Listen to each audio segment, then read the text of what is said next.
Para naman sa mga balitang patuloy pa rin ang pamamahagi ng relief goods sa mga sinalanta ng Bagyong Pablo sa Compostela Valley. Ito ay sa kabila ng tensyong naganap kahapon sa National Highways ng Monte Vista. Narito ang report ni Vicky de Guzman ng PTV Davao. Kulang sa pansin, ito ang paglalarawan ni 10th Civil Military Operations Commander na si Major Jacob Obligado sa grupong nanguna sa nangyaring tensyon kahapon sa National Highway sa Monte Vista kung saan hinarang ng higit 1,000 katao ang daanan upang maiparating sa gobyerno ang kanilang hinaing. Kahapon rin nagharap ang mga taong ito at sina Department of Social Welfare and Development Secretary Dinky Soliman at ang Compostela Valley Province Governor Arturo Uy. Ayon kay Major Obligado, purong propaganda lamang umano ang ginawang pagrarally kahapon. Ang mga nagrally kahapon ay yung Barug Mindanao, Barug sa Katauhan Mindanao. This is a fly-by-night organization kasi kahapon lang namin narinig itong organisasyon na ito. Sinamahan sila ng mga membro ng Anak Pawis, Bayan Muna, Kadamay, tsaka KMP, no? Pinasumagbubuhid ng Pilipinas. Itong mga progresibo, sinasabi nila na progresibong grupo sila. I think hindi sila progresibong grupo dahil problemadong grupo ito. They are just always facing problems but they are not giving any solutions. Dagdag pa niya, may mga hiningi umano ang grupo nito kahapon kung saan kasali na dito ang pagtanggal ng mga kapulisan at militar sa operasyon ng pagbibigay ng relief goods. Itong demand na ito is very dumbfounded.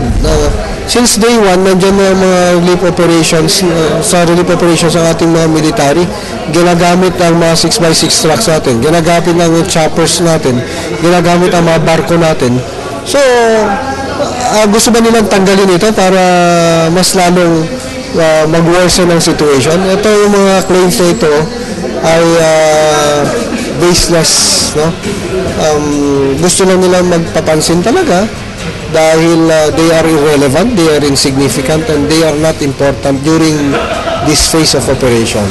Samantala, giniit naman ng Regional Director ng Department of Social Welfare and Development Region 11, si Priscilla M. Razon, bagamat kulang ang reklamo ng karamihan, nabigyan na umano nila ng mga relief packs ang lahat ng apektado ng Bagyong Pablo. Well, we will have to await the submission of the documents and the distribution plan. But meantime, now hindi pa yun ready. We will continue with the delivery of our goods because we cannot deprive the families of the much-needed food assistance. And alongside, we will also be continuing with our emergency shelter assistance. Dagdag pa niya, ibibigay umano nila ang hinihinging 10,000 sacks of rice kung ibibigay rin umano ng grupo ang kanilang plano sa pamamahagi nito at kung sino ang makakatanggap ng mga ito. The 10,000 sacks of rice, we will be providing them. And we just have to await the list as to where this is going, who will receive, when are they going to bring this, what time, and who's accountable because DSWD staff will have to be at the distribution. Sabi rin niya, patuloy rin umano ang pamamahagi ng DSWD ng mga relief packs sa kabila ng nangyaring tensyon kahapon.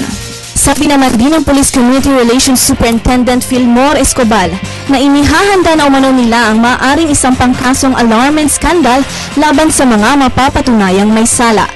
We are filing cases against them and what is very clear there was that yung alarm and scandal. So marami pang naperwisyo, there were people who were disturbed and may mga na-delay doon, especially yung relief, distribution of relief goods at saka yung pag-block nila nung highway. So all these things will be consolidated.